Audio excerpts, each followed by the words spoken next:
चलिए आज इस वीडियो में हम बात करेंगे पश्चिम बंगाल की सियासत की, क्योंकि विधानसभा चुनाव के रिजल्ट आने के बाद ममता बनर्जी जितना इनएक्टिव दिख रही थी उतना ही एक्टिव नजर आई। कोलकाता में धरना स्थल पर पहुंची ममता बनर्जी, टीएमसी के हजारों कार्यकर्ता उमड़े। क्या रहा वो आपको बताएंगे इस वीडियो में। नमस्कार, आप देख रहे हैं न्यूज़ 18 का डिजिटल प्लेटफॉर्म। मैं हूं आपके साथ श्रुति श्रीवास्तव। पश्चिम बंगाल में चुनाव के बाद ममता बनर्जी की तृणमूल कांग्रेस यानी कि टीएमसी में अंदरूनी कलह और नेताओं पर हमलों के बीच पार्टी संकट में है। ममता ने टीएमसी नेताओं और कार्यकर्ताओं पर हो रहे हमलों के विरोध में सड़क पर उतरने का फैसला किया है। दरअसल चुनाव के बाद पश्चिम बंगाल में जैसे ही सत्ता बदली वैसे ही दीदी यानी कि ममता बनर्जी की सियासत का रंग उतरने लगा। एक तरफ जहां टीएमसी नेता लगातार हमले झेल रहे हैं तो वहीं टीएमसी में ममता बनर्जी पर अकेली पड़ती नजर आ रही हैं। पार्टी में अंदरूनी रार और कलह खुलकर सामने आ गई है, तो वहीं टीएमसी को टूट से बचाने का संकट भी खड़ा हो गया है। इसी बीच ममता बनर्जी ने टीएमसी नेताओं और कार्यकर्ताओं पर हो रहे हमले को लेकर धरना स्थल पर पहुंची। यहां वह टीएमसी कार्यकर्ताओं को संबोधित करने गई। वाई सर्किल पर बहुत से टीएमसी कार्यकर्ता भी जुटे और लगभग दोपहर 2:30 बजे फिरहाद हकीम विधानसभा पहुंचे। पार्टी के भीतर चल रही उथल पुथल के बीच तृणमूल कांग्रेस के वरिष्ठ विधायक और मंत्री फिरहाद हकीम पश्चिम बंगाल विधानसभा पहुंचे।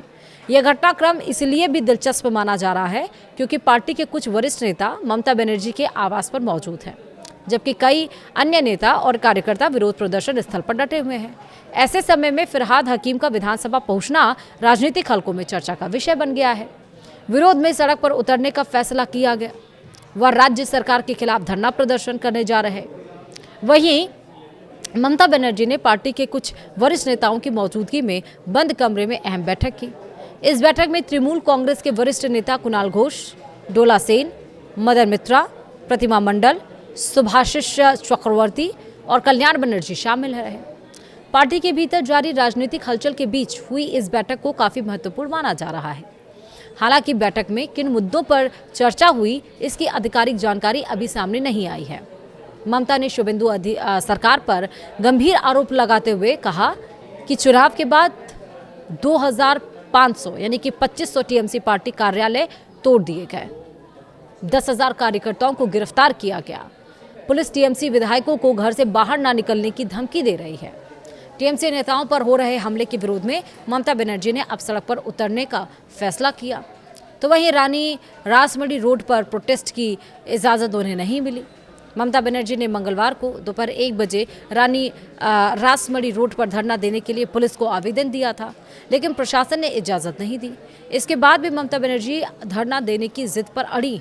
ममता बनर्जी ने कोलकाता से दिल्ली तक धरने देने का ऐलान कर दिया।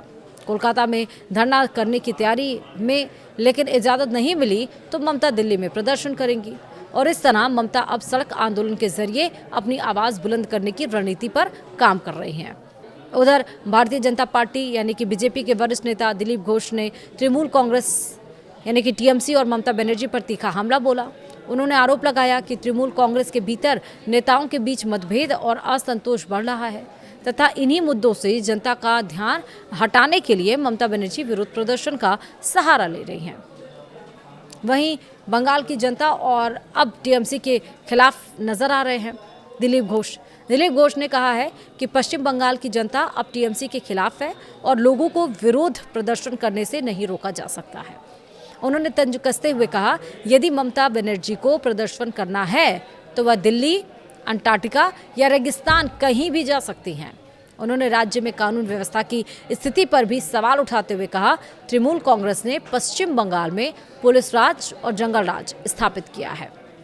घोष ने दावा किया कि विधानसभा में नेता प्रतिपक्ष रहे शुभेंदु अधिकारी को विभिन्न मुद्दों पर न्याय पाने के लिए 104 बार हाईकोर्ट का दरवाजा खटखटाना पड़ा। उन्होंने ये भी कहा कि केंद्रीय गृह मंत्री की जनसभा के लिए भी भाजपा को अदालत से अनुमति लेनी पड़ी थी। टीएमसी में चल रहे कथित आंतरिक विवादों पर टिप्पणी करते हुए घोष ने कहा, यह पार्टी का अंदरूनी मामला है।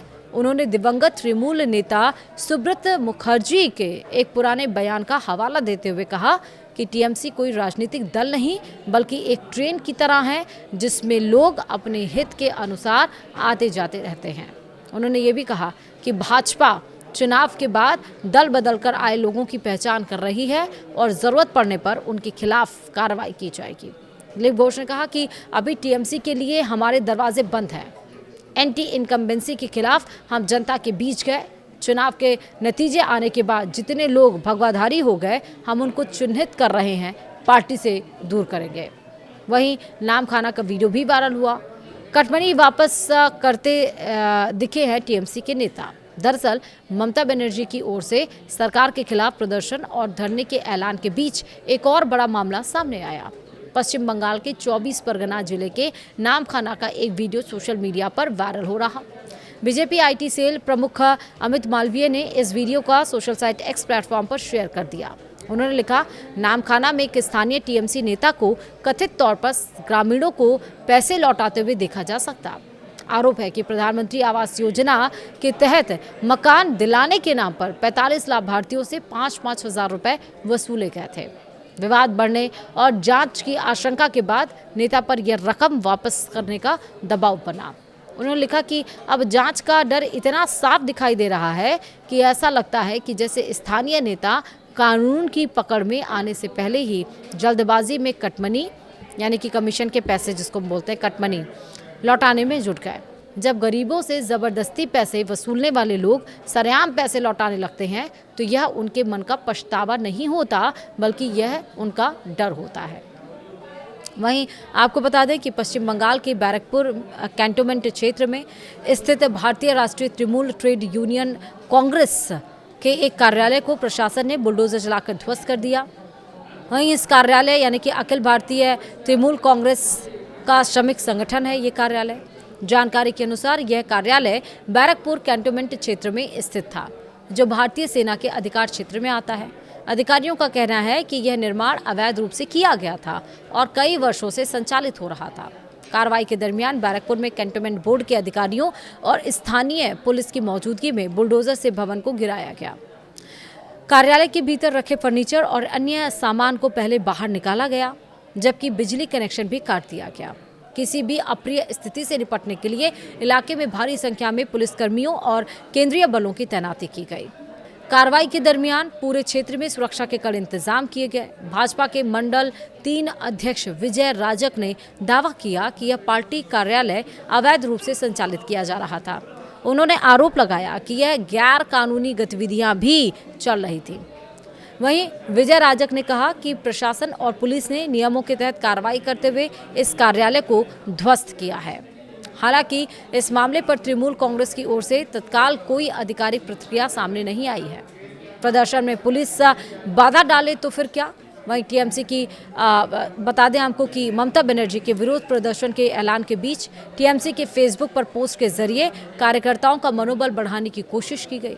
पोस्ट में लिखा है, आज हमारी पार्टी की नेता ममता बनर्जी के आह्वान पर रानी रासमणी रोड पर आयोजित विरोध प्रदर्शन में जो साथी शामिल हो रहे हैं, यदि पुलिस या प्रशासन किसी भी प्रकार की रोक टोक या बाधा उत्पन्न करता है तो कृपया बिल्कुल भी विचलित ना हो। आप सभी तुरंत धर्मतला स्थित वाई चैनल के पास पहुंचकर इकट्ठा हो। आगे की पार्टी रणनीति और निर्देशों के लिए वहीं धैर्यपूर्वक प्रतीक्षा करें। हमारी लड़ाई जारी रहेगी। वहीं आपको बताएं कि हाई कोर्ट पहुंचे अभिषेक बनर्जी। वहीं आपको बताएं कि कोलकाता नगर निगम यानी कि केएमसी की ओर से अभिषेक बनर्जी की विभिन्न संपत्तियों के संबंध में स्पष्टीकरण मांगते हुए जारी किए गए नोटिस को चुनौती देने के लिए अभिषेक बनर्जी के माता पिता और उनकी कंपनी लिप्स एंड बाउंड्स ने कलकत्ता हाई कोर्ट का दरवाज़ा खटखटाया। याचिका में कहा गया है कि नगर निगम के नोटिस के जवाब में अभिषेक बनर्जी के प्रतिनिधि ने 25 मई को संबंधित दस्तावेज नगर निगम अधिकारियों को सौंपे थे और औपचारिक रूप से जवाब भी दाखिल कर दिया था। इसके बावजूद उक्त नोटिस वापस नहीं लिया गया। इसी के चलते अभिषेक बनर्जी के माता पिता और उनकी कंपनी ने नोटिस को चुनौती देते हुए हाई कोर्ट में याचिका दायर की और इस मामले की सुनवाई कल न्यायमूर्ति स्मिता दास डे के पीठ के समक्ष होने की संभावना है। तो बहुत सारा कुछ चल रहा है। एक तरफ पार्टी टूटने की करार आ रही है, दूसरी तरफ अब टीएमसी को दीदी नहीं दादा मिल गया है, ऐसी सुबुवाहट भी है। एक तरफ पार्टी के कार्यकर्ताओं और साथियों के ऊपर जो हमला हो रहा है उसको लेकर ममता बनर्जी कूच करने के लिए, प्रदर्शन करने के लिए उतरी। हालांकि प्रदर्शन की इजाज़त नहीं मिले तो दिल्ली भी कूच करेंगी। तो तमाम अटकलें टीएमसी में इस बीच चल रही हैं। वीडियो में इतना ही। नमस्कार।